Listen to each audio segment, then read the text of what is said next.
여러분 안녕하세요, 오목입니다. 오늘은 제가 정부에 관해서 얘기를 좀 하고 싶습니다. 이 이야기가 여러분에게 어떻게 받아들여질지, 그리고 여러분이 어떻게 이해할지는 모르겠지만 아주 가벼운 마음으로 제 친구와 제 아내와 정부에 관해서 얘기하는 느낌으로 여러분하고 얘기를 해보려고 합니다.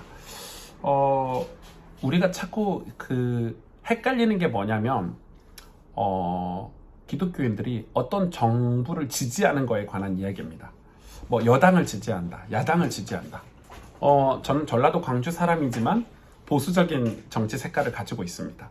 왜 보수적인 정치 색깔을 가지고 있냐면 보수 정당이 자유민주주의를 지지한다고 생각을 합니다.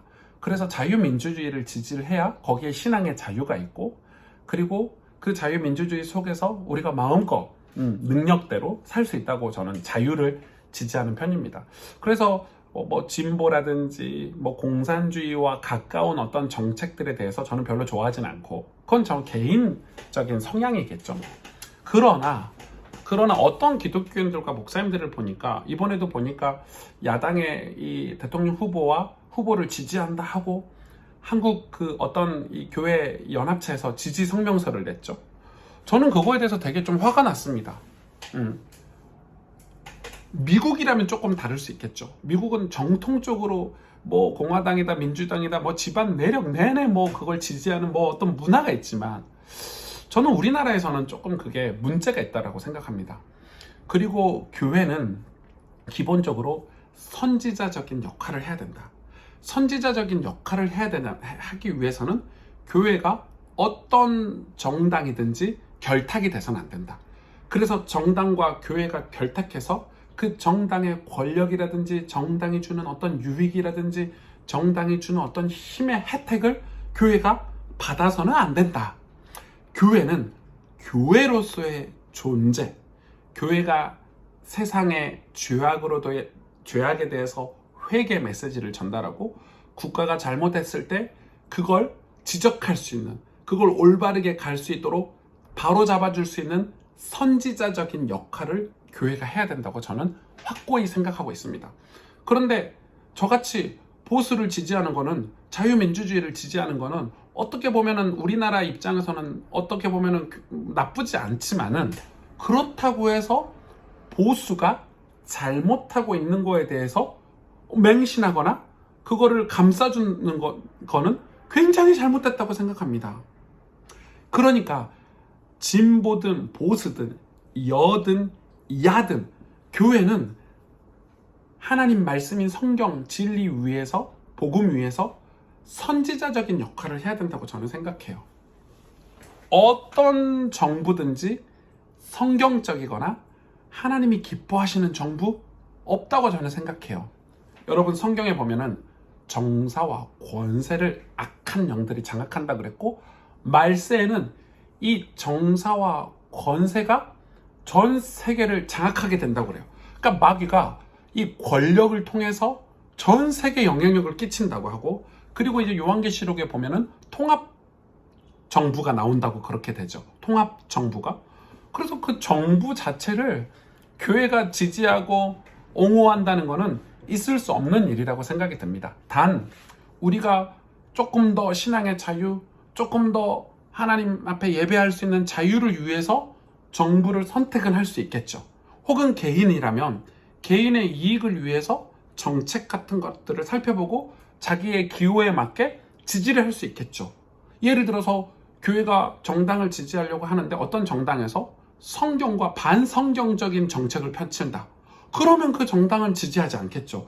그러나 이쪽 정당도 반성경적인 지지를 한다면 똑같이 지지할 수가 없겠죠. 조금 덜 악한, 덜 반성경적인 정당을 지지하려고 노력을 해야 되겠지만, 저는 오늘 여러분하고 정치 얘기를 하려고 하는 게 아니라 교회가 이런 이 정부와 결탁이 되는 거에 대한 주의를 얘기하는 거예요. 이 어떤 목사님들은 그런 얘기 하더라고요. 무조건 보수를 찍어야지. 무조건 보수가 맞지. 그렇진 않아요. 그래서 이 보수가 아닌 진보를 욕하기 위해서 보수를 감싸는 행동은 목회자로서 옳지 않다. 앞으로 저는 이렇게 생각해요. 통합정부, 그러니까 이 여야가 똑같이 한 통속이 돼서 교회를 핍박하고 자유를 빼앗는 시대가 온다고 생각이 들어요. 그래서 정책이 별로 달라지지 않을 거야. 여든 야든.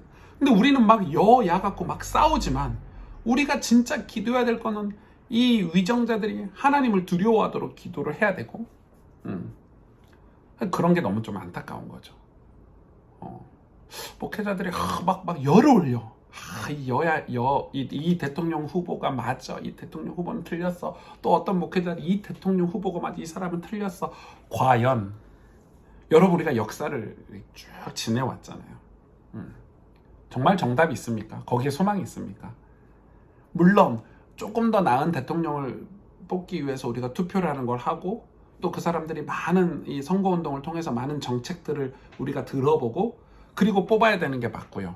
그리고 우리는 기독교인이기 때문에 하나님의 백성이기 때문에 성경적인가 그리고 이 성경 우리의 신앙을 지켜줄 수 있는가 그걸 보고 이 선거를 해야 된다고 저는 생각해요. 그럼에도 불구하고 우리가 지금 이 대통령 후보들에 대해서 맹목적으로 추정하거나 좋아하거나 기독교인들이 이 사람 하나님이 세우신 사람이다 이렇게 말해서는 안 된다는 거예요. 절대 그렇지 않다는 거예요. 저는 이번에 그 야당 후보가 그 보수 야당이 보수잖아요. 보수 정당의 후보가 뭐라고 할까? 옛날에 녹색당 페미니스트인 여자 그 녹색당의 후보를 선거하는 쪽에 어떤 이 연합하는 장면을 보고 좀 되게 충격이었고 또 한편으로는 이해가 됐어요. 이 사람들은 다 같은 이익을 위해서라면은 자기 어떤 색깔이나 어떤 논리나 이런 게 중요하지 않구나. 그리고 심지어는 그런 것들이 갈수록 사라지고 이 모든 정사와 권세가 하나로 이렇게 가는 모습을 저는 요즘 보고 있는 거죠. 참 어려운 시대다. 참 어려운 시대다. 그래서 이것 때문에 우리가 교회가 앞으로 신앙을 지키고 복음을 전하는 게 쉽지 않겠다. 만약에 그렇게 되면 우리가 핍박을 받아야 된다면 핍박을 받아야 되겠고 그리고 국가가 올바른 쪽으로 가도록 기도해야 되겠지만 진짜 중요한 건 이거죠. 이 나라가 어려움으로 가는 이유는 뭘 때문이에요? 죄 때문이에요. 죄가 관영했기 때문이에요. 여러분 평양의 대부흥의 역사가 전 세계적으로 이례적으로 평양에 막 회개운동, 기도운동, 전도운동 그래서 평양에 대부흥의 역사가 일어났잖아요. 서구 사회에서 동방의 예루살렘이라고 할 정도로 평양에 부흥운동이 일어났는데 여러분 궁금하지 않으세요? 그럼 평양에 지금은 공산주의의 메카가 됐잖아요. 김일성을 우상으로 섬기는 공산주의의 메카가 됐죠. 이유가 뭐예요? 그거는 일제시대 때, 일제 식민지 치하 때 이 신사참배를 강요를 했어요. 전국의 목사님들이 그걸 반대하고 교회가 모이지 못해서 가정에서 예배드리고 또 옥살이를 하고 주기철 목사님 같이 순교하신 분들이 많을 때 정확히 말하면 평북노예죠. 평북노예가 신사참배를 공식적으로 결의했고 평북노예 목사님들이 신사에 가서 합동으로 절을 했죠. 하나님이 거기에 진노하셨죠. 거기에 공산주의를 꽂아버리셨어. 여러분 그게 하나님의 진노예요. 구원받을 수 없도록 길을 다 막아버렸어. 부흥? 아무리 부흥해도요. 그 부흥이 하나님이 주신 은혜고 우리가 회개한 것도 하나님의 은혜라고 겸손하게 하나님을 두려워해야 되는데 이 목회자들이 노예 목회자들이 세상 이 잠시의 핍박, 이 잠시의 고난 이걸 이기지 못하고 신사참배를 결의해버렸단 말이에요. 결의해버렸단 말이에요. 그 대가가 얼마나 끔찍합니까? 그래서 지금도 마찬가지라고 저는 생각해요.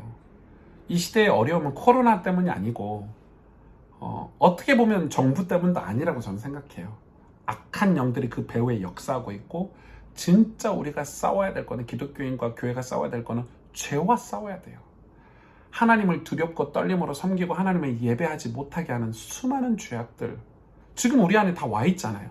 지금 여러분 주일 예배를 여러분 거룩한 주일 예배 하나님 앞에 약속으로 주일 성수를 하고 계십니까?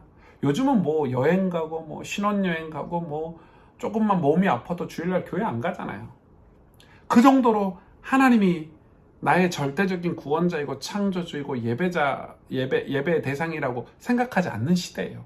그러면 그 죄값을 우리가 치르는 거예요. 그 일에 관해서는 세상이 악해져 가고 더 악해져 간다고 저는 생각을 하고, 우리가 그러지 않기 위해서 하나님 앞에 두렵고 떨림으로 깨어 있어야 된다고 저는 생각해요. 교회가 선지자적인 위치를 가지고 있지 않는다면, 선지자적인 위치라는 말은 이사야처럼, 예레미야처럼, 에스라처럼 하나님이 이 핍박과 어려움 속에 세상이 죄악으로 가지 않도록 너희 회개하라, 회개하라, 하나님께 돌아와라 외치지 않는다면 그게 교회의 이유가 아니겠죠. 그렇게 외칠 때 거기서 돌아오는 사람들은 하나님이 구원을 베푸실 것이고, 그렇지 않는 사람들은 바벨론의 포로가 되듯이 하나님의 진노를 받을 수밖에 없는 게, 그게 지금 영적인 우리의 자세가 아닌가. 그럼 교회는 어떤 정부와도 결탁해서는 안 되고, 정부가 주는 혜택에 눈이 돌아가서도 안 되고, 정부가 그 정당이 교회를 보호하고 교회 혜택을 준다고 해서 그 정당이 저지르고 있는 죄악에 대해서 책망하지 않으면, 선지자적인 위치에서 그거에 대해서 이야기하지 않는다면 하나님이 얼마나 진노하실까. 그래서 이 부분은 굉장히 조금 중요하다라고 여러분에게 말씀을 드리고 싶습니다. 정말 깨어서 기도해야 될 때요, 여러분. 정말 깨어서 우리가 회개해야 될 때라고 생각합니다. 감사합니다, 여러분.